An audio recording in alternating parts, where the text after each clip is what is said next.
charge sheet on this case of murder, Uday. All right, Belly Thomas, thank you for joining us with those updates.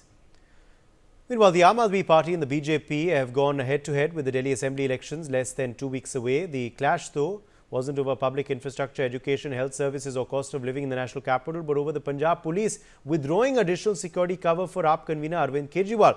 The police force from the neighbouring state, which is also ruled by AAP, had been providing the ex-chief minister with a security detail in addition to that from Delhi police. But it withdrew that last night after Delhi cops complained to the Election Commission. Well, a war of words after that has begun now on this withdrawal. Aditya Kumar is joining us for more on this story. Aditya, politics continues over the withdrawal of security by Punjab police to the former Delhi CM. जी बिल्कुल आपने सही कहा कि जिस तरीके से पूरा मामला चला है, जिस दिन गोल मार्केट में अरविंद केजरीवाल के ऊपर हमला किया गया था, उसके बाद लगातार ये आरोप प्रत्यारोप का दौर शुरू था। प्रवेश वर्मा जो हैं, जो विरोध में लड़ रहे हैं नई दिल्ली विधानसभा क्षेत्र से अरविंद केजरीवाल के खिलाफ में, उन्होंने दिल्ली पुलिस को भी शिकायत दी थी। साथ ही उन्होंने ये भी बात कही थी कि जो चुनाव आयोग है उनको भी शिकायत देंगे कि पंजाब से कई ऐसे पुलिस ऑफिसर्स हैं, कई ऐसे पुलिस वाले हैं जो लगातार उस क्षेत्र में आ रहे हैं और मतदाताओं को लुभाने की कोशिश कर रहे हैं, मतदाता को जो मतदान है उसको प्रभावित करने की कोशिश कर रहे हैं। ऐसी स्थिति में ये जो पूरा मामला है, ये नया बखेड़ा शुरू हो गया, जिसके बाद अरविंद केजरीवाल की जो सिक्योरिटी थी उसको लेकर के दिल्ली पुलिस ने भी चुनाव आयोग में शिकायत दी थी और उसके बाद जो जेड सिक्योरिटी उनको मिली थी, लगभग 63 ऑफिसर्स और पायलट के साथ में उनका काफिला चलता था। उस काफिले को पंजाब पुलिस जो है वो लीड करती थी। अब वो सारे जो प्रोजेक्ट्स है या सारे जो सिक्योरिटी हैं वो वापस ले लिए गए हैं और इसके बाद लगातार जो है सवाल उठाए जा रहे थे अरविंद केजरीवाल की सुरक्षा के ऊपर में।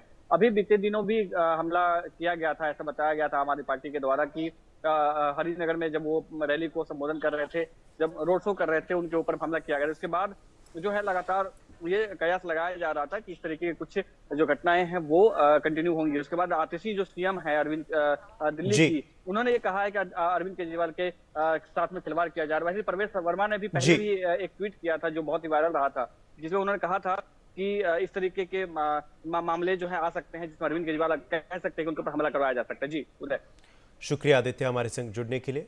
हमारे सहयोगी आनंद ने कांग्रेस के नेता पवन खेड़ा से भी इस मुद्दे पर बातचीत की है। Let's listen into what Congress's Pawan Khera has to से।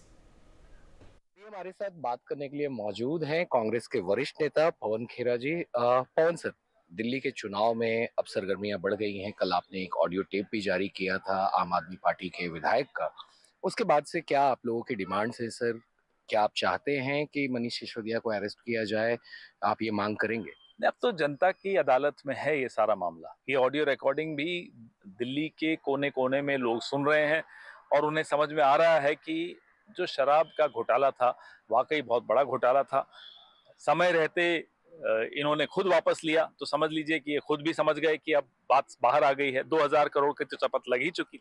अगर ये घोटाला चलता रहता तो 16,000 करोड़ की चपत दिल्ली को लगती। तो जो साफ राजनीति की बात करके उतरे थे मैदान में, उनकी असलियत सबके सामने कल आ गई। सर, जिस तरीके से कल अमानतुल्लाह खान के बेटे की बुलेट जो गाड़ी थी वो सीज की गई थी, उसके बाद पुलिस ने आरोप लगाया कि इन्होंने प्रॉपर तरीके से कनेक्ट नहीं किया, लोगों पुलिस कर्मियों से इन्होंने बदतमीजी की वहां पर। तो कैसे देखते हैं? कोई बड़े रसूखदार लोग हों, इन्फ्लुएंशियल लोग हों, उनके बच्चे इस तरह से हरकतें करें कि तुम्हें मालूम नहीं मेरा बाप कौन है, ये मानसिकता दिल्ली में सुनते थे, पहले पिक्चरों में देखते थे, फिर सुधर गया था। लेकिन ये फिर से वही रसूखदार लोग और वो भी इस तरह की पार्टी के लोग जो अपने आप को आम आदमी कहते हैं, बहुत दुखदाई है। सर, योगी आदित्यनाथ उत्तर प्रदेश के मुख्यमंत्री ने एक